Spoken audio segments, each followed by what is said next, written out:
Bonsoir à toutes et à tous, bienvenue dans votre rendez-vous avec l'actualité des marchés financiers. Et le mot d'ordre à retenir aujourd'hui, les marchés cherchent leur cap et les investisseurs leur repère. Faisons donc tout de suite le point sur les principales tendances de cette séance de ce mardi 28 juillet.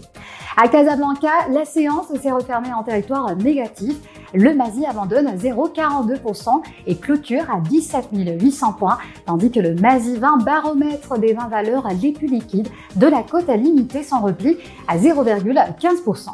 Une clôture en baisse qui n'empêche pas plusieurs compartiments de tirer leur épingle du jeu. Les ingénieries et biens d'équipement industriels prennent 2,69% devant les sociétés de portefeuille holding en hausse de 2%, puis les assurances qui gagnent à leur tour 1,85%. L'activité est restée soutenue avec près de 268 millions de dirhams échangés, essentiellement sur le marché central action. Côté valeur, TDES Group Holding domine largement les échanges avec 85 millions de dirhams. Attijari Wafa Bank suit avec 20 millions devant Managem qui totalise plus de 11 millions de dirhams.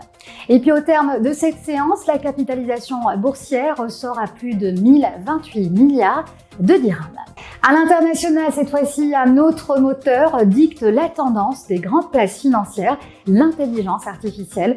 Entre espoir de croissance et inquiétude sur la concurrence, les valeurs technologiques monopolisent une nouvelle fois l'attention des investisseurs. À Wall Street, la prudence domine avant la publication des résultats de Microsoft et Meta demain, puis d'Apple et Amazon jeudi. Et après les premiers échanges, le Nasdaq a fortement explosé aux valeurs technologiques, cède de 1,10%.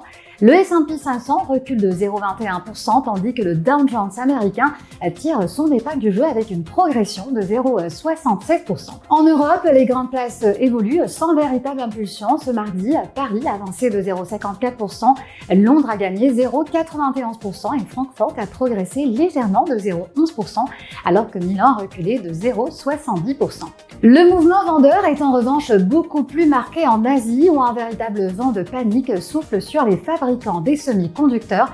À Séoul, le Kospi a décroché de 10%, plombé par Samsung Electronics en baisse de 13% et SK Hynix qui abandonne 14%. Dans ce contexte, l'appétit pour le risque peine toujours à s'installer malgré un léger apaisement des tensions géopolitiques et la détente observée sur le marché pétrolier. Voilà, c'est la clôture de ce tour d'horizon des marchés. Merci de votre fidélité. Excellente soirée à vous tous et puis rendez-vous demain pour un nouveau décryptage de l'actualité boursière. Rappelez-vous, c'est tous les soirs sur Ecobourse.